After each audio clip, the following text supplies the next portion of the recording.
Shinobu Kocho, the perpetually smug and intoxicatingly top-tier objectively unbiased best girl of Demon Slayer Kimetsu no Yaiba. So what have we got here today? First off, a belated Happy International Women's Day. All the love from me and my waifu to all you great waifus out there. Today, we'll be looking over at the new roguish archetype, the Toxicant.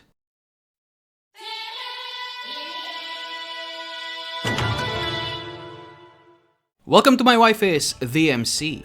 I'm DMV and you're watching Husbando Homebrew, a show where we take pop culture to pen and paper. Today I'll be showcasing the last subclass, for now, for the Demon Slayer's manual. Just to clarify, I'm not done with the Demon Slayer franchise or even Devil May Cry.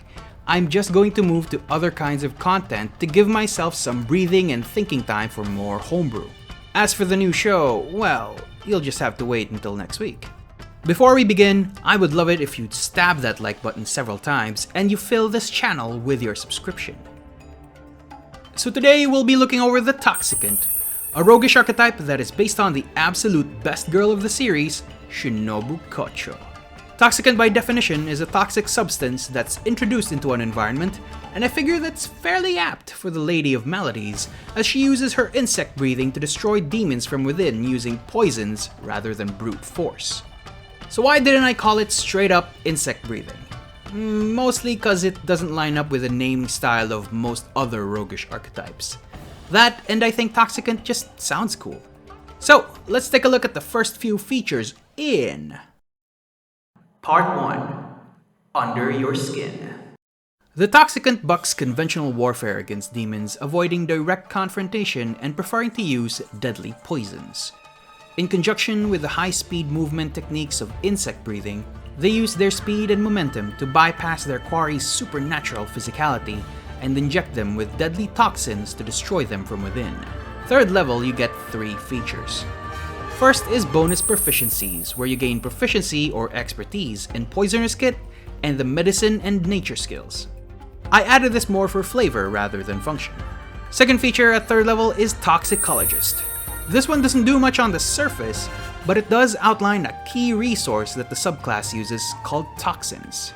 You can carry a number of these toxins equal to your proficiency bonus plus your rogue levels, and you replenish them on a long rest.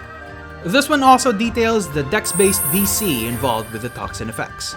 The feature pretty much ends there, but this is actually one half of the core feature of the subclass. The other half is with this next one, Butterfly Dance Caprice. Finally, the first form of insect breathing. This is the first feature that uses your toxins and perhaps the most important one for the entirety of this subclass. So when you hit with a melee weapon attack and you use your sneak attack, you can expend your toxins up to your proficiency bonus to replace any of your d6s from your sneak attack dice equal to the expended toxins. Doing so replaces the damage type from your weapons to poison, and then the target needs to make a con save or become poisoned for 1 minute. This ends early if they pass another con save at the end of each of their turns. Now hold up, I know what you're thinking.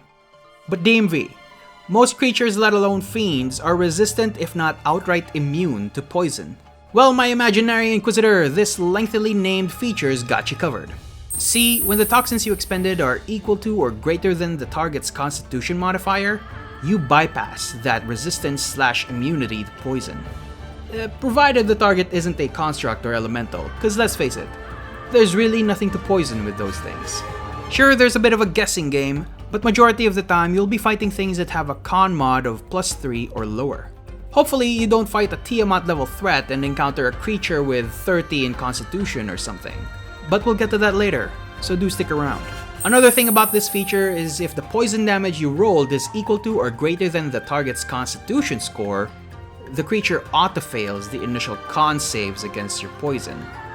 Unless they have legendary resistance, in which case you're SOL, sorry. So while the poison condition is cool and all, where does the Demon Slayer flavor come into play? Well, while the target is poisoned by this feature, it can't regain any hit points. Also, if a fiend is poisoned and it goes down to 0, or if the poison damage from this feature reduces its HP to 0, it just outright becomes incompatible with life, disintegrating into ash over the course of a minute. You know, so they can have a monologue or have a flashback of their tragic backstory while their life slips away. That autofail part might make your balancing eye twitch a bit, but my intent is that you have to consider whether to use up a lot of your toxins for one attack or save it for later in the hopes that they fail the initial con save. That pretty much sums up the third level features, and if you know your rogues, you know we're just beginning. But before we take a look at the other features, I would like to give a fair warning. Note that the succeeding features will have names of insect breathing techniques that were never shown in the anime, and what they do may allude to manga-specific techniques as well. I won't be showing specific panels, or at the very least I'll censor key information, but consider this my light spoiler warning from here on. I do hope you stick around, I promise. You won't see anything plot related. So, with that out of the way, let's look at the 9th and 13th level features in Part 2, Swift Intoxication. Level 9 is a quick one, but the name is still quite a mouthful. Dance of the Bee Sting, True Flutter. This one allows you to get advantage for your next stabbing whenever you use your bonus action to dash and move at least 15 feet in a straight line. This is a feature that doesn't rely on your toxins, but it will or it may come into play for the 17th level feature. If you do end up playing this, I highly encourage you to get the mobile feat at 8th level to really take advantage. The next dance at 13th level is Dance of the Dragonfly, Compound Eye Hexagon. This one is a bit of a doozy and will really test how good you are at managing your toxin usage. When a creature fails its initial con save against your Butterfly Dance Caprice, you can expend additional toxins to ramp up that poison. Note that this is on top of the toxins you already spent to trigger the initial poison, and any of these additional uses won't deal any poison damage whatsoever. So, at 3 additional toxins, your target speed becomes halved. With 5, attacks against the target have advantage. At 7, the target is outright restrained. If you are a big spender with 10 additional toxins, the target is stunned. And if you're a really big spender with 13 extra toxins, the target becomes paralyzed. I know what you're thinking. DMV, giving paralysis on a melee rogue is way too OP. And you know, you'd be right, my Figmentus friend. But my intention is that this is balanced around the high toxin usage. Remember that you can only hold toxins up to your level plus proficiency bonus, which is 18 toxins at 13th level. So using 13 toxins on top of how many initial toxins you already spent would probably exhaust your entire stock for the day. So, you can poison demons with advantage, and you can do all sorts of nasty things to their immune system that would make even Muzan feel the thriller. Where do you go from here? Well, let's answer that question in Part 3, Poisoning Orcus. So at 17th level, your proficiency goes all the way up to +6. You can surely bypass the poison defenses of most creatures, right? Well, most is the operative word here, because you have the likes of adult red Dracoliches or fiends like a Baphomet that have constitution scores well above 22 or 23 and are immune to poison. So does that just make you a regular rogue against them then? Well, this is where your subclass capstone feature comes in. At 17th level, you get Dance of the Centipede, 100-Legged Zigzag. This lengthily named feature has 2 components. First, you need to use at least 15 feet of movement before you attack.